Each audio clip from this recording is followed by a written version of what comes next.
সুপ্রিয় দর্শক বন্ধুরা, এই মুহূর্তের জন্য আপার প্রাইমারির একটি জরুরি খবর উঠে আসছে, যেখানে কিন্তু 1898 জন, সংখ্যাটা একটু লক্ষ্য করবেন, 1898। এই পরিসংখ্যানটা কিন্তু আগে ছিল না, হঠাৎ করেই যে নোটিফিকেশান হলো 22 এবং তারপরে কিন্তু পরিসংখ্যান উঠে এলো। কিন্তু বিগত কয়েকদিন আগে পর্যন্ত এর সংখ্যাটা ছিল কিন্তু 1079। তো নোটিফিকেশান অনুযায়ী যে গুরুত্বপূর্ণ খবর এবং 1898 জন প্রার্থীর ক্ষেত্রে যে গুরুত্বপূর্ণ খবর আপডেট উঠে আসছে, সবটাই আলোচনা করছি আপার প্রাইমারি থেকে। ভিডিওটিকে স্কিপ করবেন না, শেষ পর্যন্ত স্টিল নাও দেখবেন এবং চ্যানেলটিকে সাবস্ক্রাইব করে রাখবেন। চলুন আমরা মূল টপিকে ফোকাস করি। বন্ধুরা, এই মুহূর্তে দাঁড়িয়ে লক্ষ্য করা যাচ্ছে যে 14,052 নিয়োগের পক্ষেই কিন্তু সবুজ সংকেত এবং অর্ডার রয়েছে এবং নির্দেশও কিন্তু রয়েছে। সেই মোতাবেক যদি 2,622-এর একটা পরিসংখ্যান লক্ষ্য করা যাচ্ছিল, প্রার্থী বাকি থাকছেন।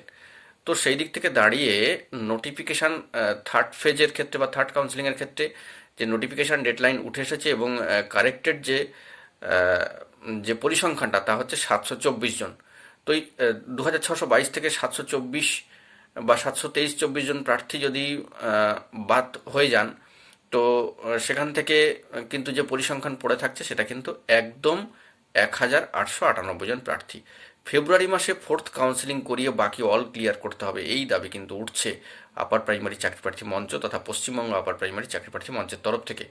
কারণ জোরালো বার্তা দেওয়া হচ্ছে, ফেব্রুয়ারি মাসের মধ্যেই অর্থাৎ 28শে ফেব্রুয়ারির মধ্যে অল ক্লিয়ারের একটা দাবি কিন্তু রাখা হচ্ছে। তো এই বিষয়ে কমিশনের সাথে কমিউনিকেট করে বা সাক্ষাৎ করে বৈঠক করে কি আলোচনায় ফলাফল উঠে আসে সেটাও আমরা লক্ষ্য করব। কিন্তু এই বিষয়ে all Bengal upper primary teachers অ্যাসোসিয়েশনের তরফ থেকে একটি বার্তা দেওয়া হয়েছে যে ফেব্রুয়ারি মাসের 28 তারিখ পর্যন্ত কিন্তু অত্যন্ত ভ্যালুয়েবল।